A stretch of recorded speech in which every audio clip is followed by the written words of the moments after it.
sa loob ng mahigit 2 siklo. Saksi ang mga pader nito sa tawanan, pagmamahalan at pagkikibaka ng isang pamilya at isang bansa. Garahe o tawag sa una nila nga diskanso. Diskanso meaning na is rest, pahingaan ng mga bisita. Kalandilan sila ka-entertain sa mga bisita.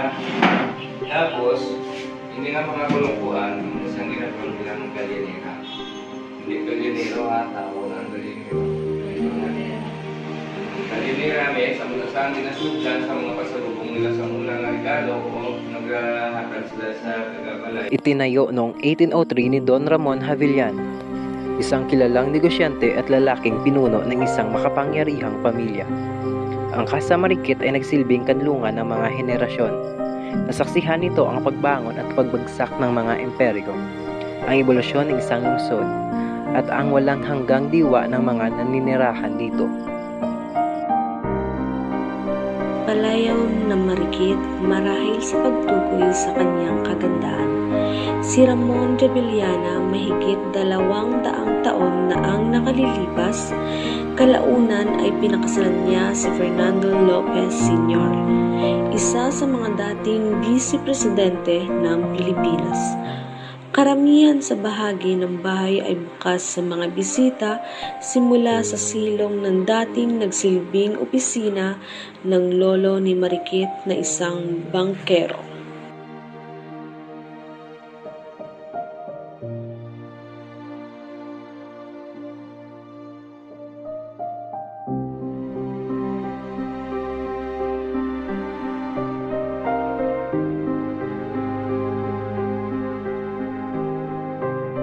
So that's why, kung muna siya magpasaka sa muna ng mga babae, natakilid na siya.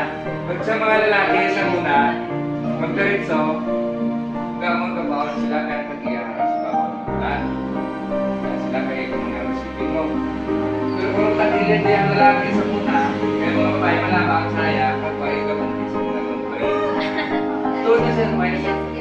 Tapos sa mga lalaki, may mga kapit. Tapos kung ay pumunta din ng lalaki, kumain sa parin, bibit. Diba? So that's why, gamon sa litrikso sila muna. Okay? Diba? Diba? Kaya kayo naman, bibit man no? Kasi hindi na lang sa babae, okay? Hindi kayo po.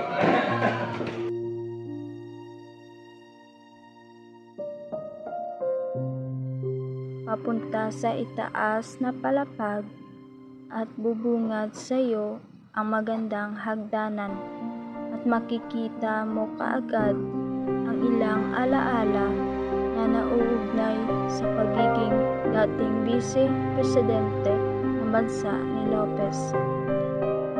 Ang mga bagay na ito ay higit pa sa mga souvenir. Sila ay ang mga boses mula sa nakaraan.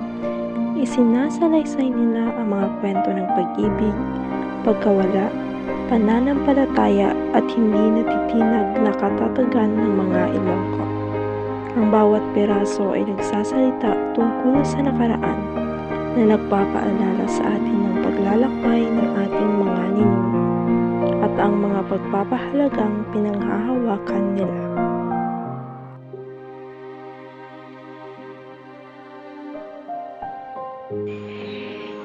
Muling mayor na sala. Muna gana kita mamila sala mayor. Ang Casa Marikit ay isang buhay na museo kung saan nabubuhay ang kasaysayan. Ito ay nagsisilbing tulay sa pagitan ng mga henerasyon na nag-uugnay sa nakaraan hanggang sa kasalukuyan at nagbibigay inspirasyon sa mga susunod na henerasyon na pahalagahan ang kanilang pamana.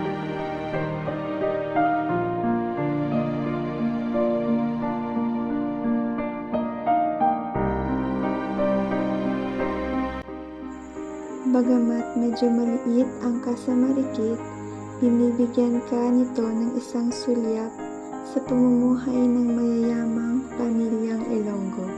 Mahigit 2 siglo na ang nakalipas habang sinusuri ang mga koleksyon na naiwan.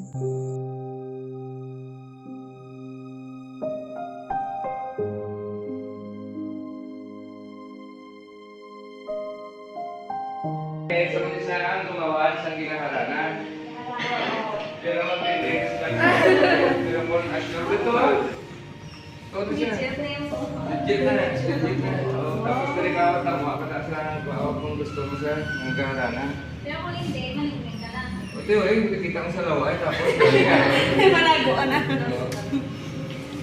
Ang Casa Marikit ay nangangako na pangalagaan ang pamana na ito para sa mga susunod na henerasyon na tinitiyak na ang mga kwento ng ating nakaraan ay patuloy na nagbibigay inspirasyon at gabay sa atin.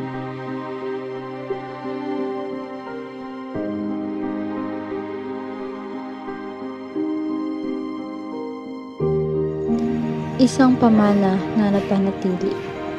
Ang Casa Marikit ay hindi lamang isang bahay, ito isang pamana. Dala nito ang mga alaala ng ating mga ninuno at ang mga pagpapahalagang humubog sa kanilang pamilya at kanilang komunidad.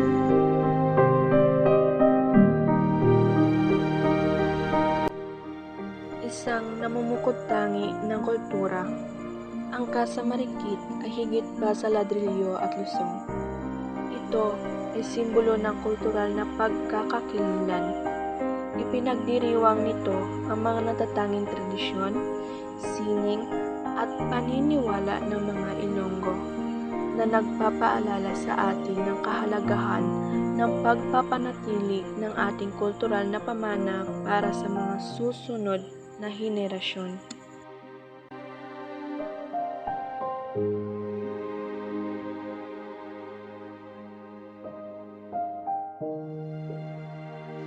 Sa mundong hinihimok ng mabilis na pagbabago, nakatayo ang Casa Marikit bilang isang paalala ng nakaraan, isang pagkukunan ng inspirasyon para sa kasalukuyan, at isang pangako para sa hinaharap. Ito ay isang patunay na walang hanggang diwa ng mga Ilonggo na tinitiyak na ang kanilang mga kwento at tradisyon ay patuloy na umaalingaw-ngaw sa mga bulwagan ng panahon.